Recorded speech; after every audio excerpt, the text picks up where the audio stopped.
coming to our second book, The Bearded Prince. What is this book about? The Bearded Prince, yes. It's a book for a slightly older child. You have these stories about a young beautiful princess, and there are many people who want to marry her, and there's a competition. These are the common stories. So this is slightly shifted. In our ancient Indian tradition, we had the concept of a swayamvar.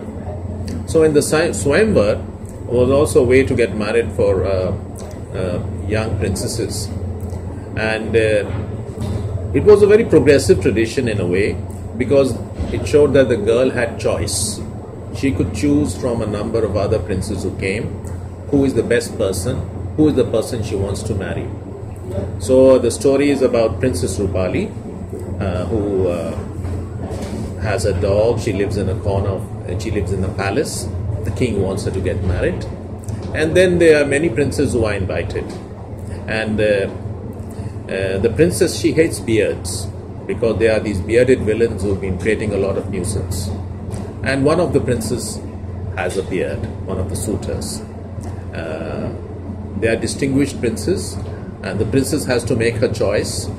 The story is about how she reaches her decision. So is there a moral in the story, and what do you think about morals in general? Do you think children's stories should have a moral? Yes, I think children's stories should have a moral. But having said that, I think the moral has to be slipped in very carefully. Moral or morals. The last thing you want in a children's book is that it should be preachy. So no sermonizing, no preachiness. That will then become like a lecture from a parent. But children appreciate morals, and we should give them morals. The morals can be hidden, and sometimes you see that there are morals in very, where you don't even see that there is a moral. I remember seeing the first Shrek movie which was released. In that, Shrek, of course, is this fat, ugly man, and he goes after this beautiful princess, and then there's a twist in the story that he kisses this beautiful princess, and the princess then, she is no longer so beautiful. She becomes like a slightly rotund, normal looking girl who's more suited perhaps to Shrek. So there's a twist, because in all the original fairy tales, the princess used to kiss a frog, and the frog would turn into a handsome prince. So here there's a twist, and I believe that the makers of Shrek, they were not sure how this will be received by the audience, whether children will like it. But children liked it. It was funny for them that a beautiful princess, she turns into something who is not so beautiful, but more suitable to Shrek.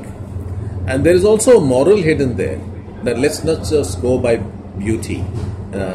Beauty is only skin deep. So I think children love hidden morals. They love to have some guidance, some gentle guidance. So this story also, The Bearded Prince, it has a moral. It talks about the overcoming of prejudice. So there are these, there's a very muscular prince, there's a very good looking prince, there is this prince who has a beard, and the princess has her own prejudice because of these bearded villains. So it's a story which can be taken at many levels, and that's good if a story can be appreciated at many levels. But it is, the moral lessons are soaked in very gently into the script. And it's been appreciated. So how have reviewers responded to The Bearded Prince? The overall reaction has been very positive. But I should mention some interesting negative responses. The responses have been overall good, not only from India, but also from the West.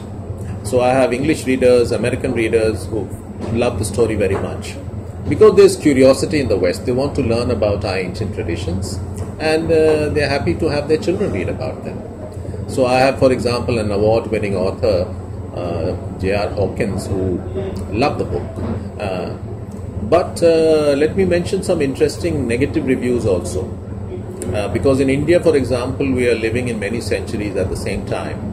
And this is one of the reasons why maybe publishers are not brave enough. So I had an Indian reader who said, "Oh, I don't like this idea of a girl meeting so many boys. This is not good. This is against our Indian tradition." So now that's a very orthodox point of view, but we have people like that in India as well. So which is why maybe publishers are not brave enough to to educate even the parents about their attitudes towards their daughters, towards their sons. So this was a negative review. There was also an American soldier type who didn't get the idea, and he said, "Oh, is this about speed dating or something?" But I would attribute that to somebody also who is more ignorant, who's just seeing it in a contemporary sense, who's not saying, appreciating the context. But overall the reaction was very positive. So why do you think Indian children's book don't sell much more in abroad? I think part of the problem is to do with the publishing business. Part of it also has to do with technology.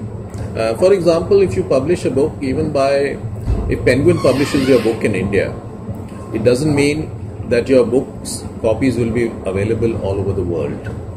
Or HarperCollins publishes it. It doesn't mean it's available all over the world conveniently in bookstores, unless you happen to be a superstar author. So they publish sometimes only for the Indian audience. But this is now changing because you have electronic books.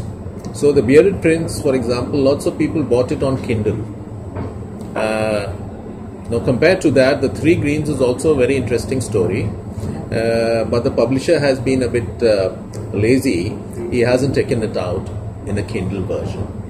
Now everybody thinks about costs, and now if somebody in the US wants to read The Three Greens, he has to buy it and then he has to pay for the shipping cost, unless the publisher has open distribution overseas. And sometimes now a lot of people, they just prefer to read on Kindle, even younger people. So I think this is a new technology which we need to take advantage of. And I know that my publisher is now planning to move into e-books. And then with e-books, then this production cost business doesn't really matter, which is one of the reasons why they didn't publish it as 3 separate books.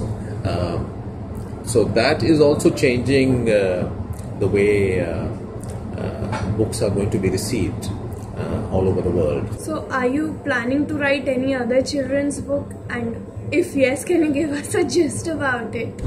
Yeah, well, I'm working on 2 more children's books.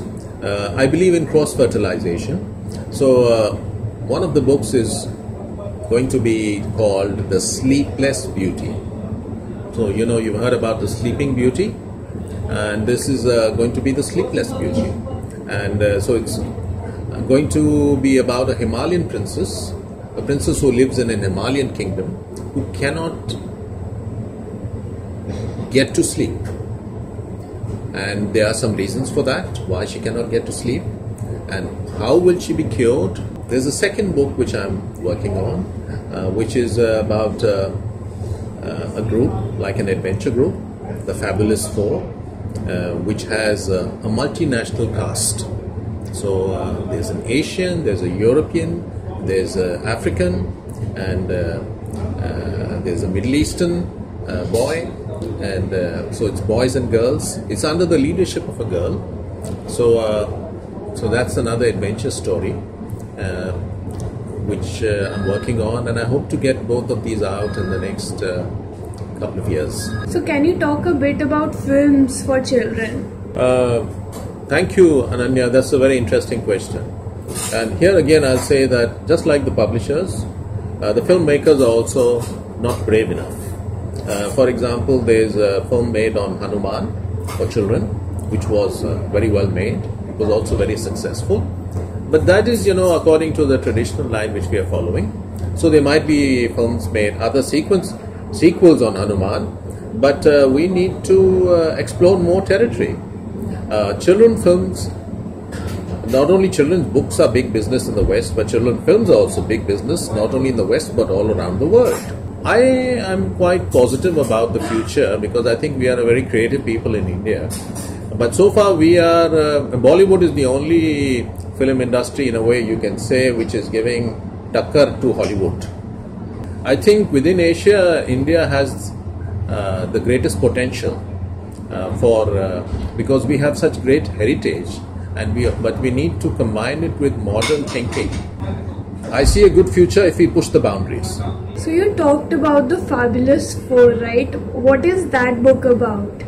Okay, let me just give you a bit of context, although we are straying from the children's book area slightly. But you have formula films in the West, you have formula films in India. And now this depends on ethnicities. In the US, you can have a formula film which will have a white guy and a black guy. They're both cops and they team up. Now they are catering to different ethnic communities in the US. So the white people are going to see it, the black people are going to see it, and they have this friendship. They are both going against the evil villain. So it's wrong to say that we only have formulas in India. In India, the formula will be Amar Akbar Anthony. So you have a Muslim guy, a Christian guy, a Hindu guy, and they all become friendship. They're all friends, and it's a comedy, it's an entertainment, but you are appealing to different ethnicities. And it's a unifying kind of film because these guys are all friends.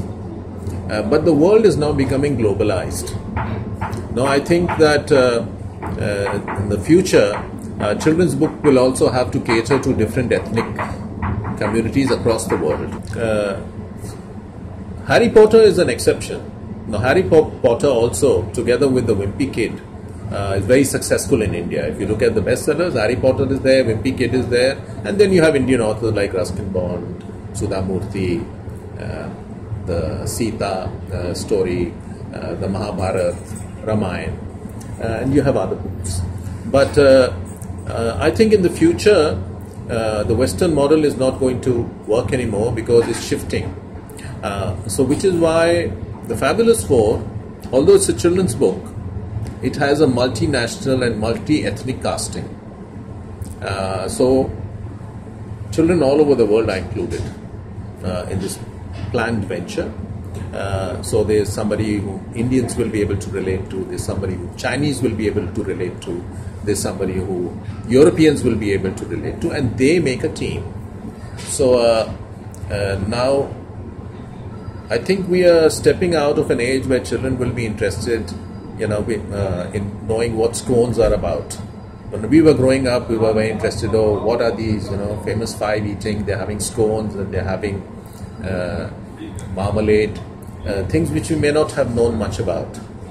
But in today's world, the Western kids also might want to know about samosas and pakoras, So there's a shifting. It's becoming more formula films of the future, for example. They might have to have, and they're already doing that. They'll have a Western character, they'll have a Chinese like Jackie Chan, and they'll have Amitabh Bachchan, who has, and if you take this cast together, which is why they're, for example, casting Priyanka Chopra, they're casting, they're appearing to different communities. And I think this is the future even for children's books. And I don't think it's anything necessarily bad. So on the one hand, you will have children's stories which are rooted in their own local culture. On the other hand, you will have children's stories which are rooted but still appeal to a broader audience. It doesn't have to be Harry Potter. So guys, that was it for today. An interview with a children's book twist. Thank you, Mr. Talwar, as always, for being with us today. Thanks, Ananya. Always a pleasure, and thankfully we are talking about something more light-hearted today than the serious issues we often discuss. So good to be with you and your team as always. And you guys stay tuned, stay updated, and we'll be back with yet another episode very soon.